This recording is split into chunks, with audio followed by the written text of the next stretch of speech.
লাদাখে পূর্ণ রাজ্যের মর্যাদা এবং ষষ্ঠ তফসিল অনুযায়ী আদিবাসীদের রক্ষা কবচের দাবিতে উত্তাল পরিস্থিতির সৃষ্টি হয়েছে। বুধবার সহিংসতার পর লাদাখের উপরাজ্যপাল কারফিউ জারি করেছেন, যা এখনো বহাল রয়েছে।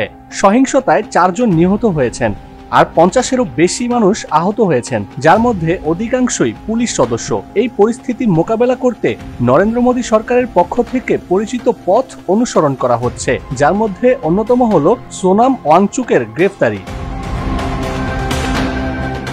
সোনাম ওয়াংচুক, যিনি 3 ইডিয়টস ছবির মাধ্যমে জনপ্রিয়, লাদাখের আন্দোলনের মুখপাত্র হিসেবে সামনে এসেছেন। সরকার তাকে এই সহিংসতার জন্য দায়ী করছেন। তবে ওয়াংচুকের দাবি ছিল আদিবাসীদের অধিকার সংরক্ষণ এবং উন্নয়ন নিশ্চিত করার জন্য ষষ্ঠ তফসিলের অধীনে রক্ষা কবচ। আন্দোলনের নেতৃত্বে থাকা লাদাখ অ্যাপেক্স বডি এবং কার্গিল ডেমোক্রেটিক অ্যালায়েন্স সংগঠনগুলি দীর্ঘদিন ধরে তাদের দাবি তুলেছে।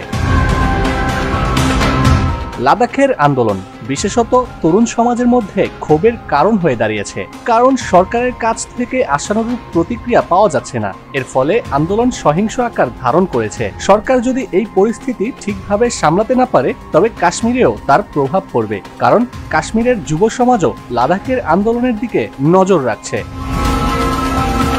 লাদাখের এই আন্দোলন শুধুমাত্র একটি আঞ্চলিক সমস্যা নয়, এটি ভারতের বৃহত্তম রাজনৈতিক এবং সামাজিক কাঠামোর প্রতি প্রশ্ন তুলে ধরে। যদি সরকারের অবাধ্যতা এবং দমন নীতি চলতে থাকে, তবে দেশের অন্যান্য অঞ্চলেও এর প্রতিক্রিয়া দেখা যাবে, যা সামগ্রিক রাজনৈতিক স্থিতিশীলতাকে বিপন্ন করতে পারে।